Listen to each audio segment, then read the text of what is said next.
रहे हैं। ये क्यों डिस्टर्ब करने लगी? इंदिरा गांधी बतौर प्राइम मिनिस्टर 15 अगस्त 1983 को बोल रही हैं कि जो लोग जात पात की बात कर रहे हैं वो देश को पीछे करना चाहते हैं। बोलिए, इंदिरा गांधी सही है, राहुल गांधी सही? इंदिरा गांधी के जमाने में नारा होता था जात पे ना पात पे, इंदिरा जी की बात, इसलिए आपने डिस्टर्ब किया, मुझे पता है। और ये मैं वीडियो आपको दे दूंगा, ये लाल किले की प्राचीर से बोला गया बयान है। एक दौर में नारा होता था, सुनिए, ये जाति का जनगणना रुकवाई किसने? नेहरू ने, क्योंकि अंग्रेजों के हमारे तक तो होती थी।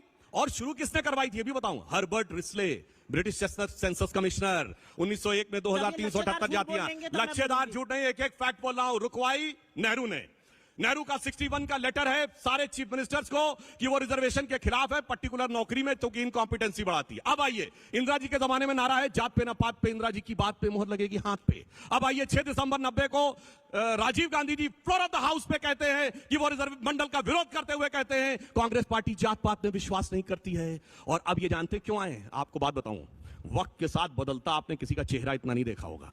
2014 में राहुल गांधी, उससे पहले क्या थे? एकदम क्लीन शेप, बढ़िया बबुआ टाइप माहौल बने हुए, हिंदी में शपथ ली। व्यक्तिगत पे आएगा तो फिर मोदी जी की भी भाव भंगी और व्यक्तिगत पे चली जाऊंगी। बोल लीजिएगा, बबुआ शब्द का जो आपने प्रयोग किया, अरे बोलने दीजिए, आप बोल दीजिएगा। अरे बोलिएगा, अभी मैं जवाब देता हूं, उसके बाद मैं जो बोल लूं तब बोलिएगा। और उसके बाद हिंदी में शपथ ली और ईश्वर के नाम की शपथ ली। 2019 आया, लगता है इससे काम नहीं चलेगा, तो क्या किया? अब टीका लगा के कुर्ते के ऊपर जनेऊ वाले हिंदू बन गए और अपनी जाति नहीं गोत भी बताने लगे। कहां? राजस्थान में पुष्कर के मंदिर से निकलते हुए 2019 के चुनाव से पहले।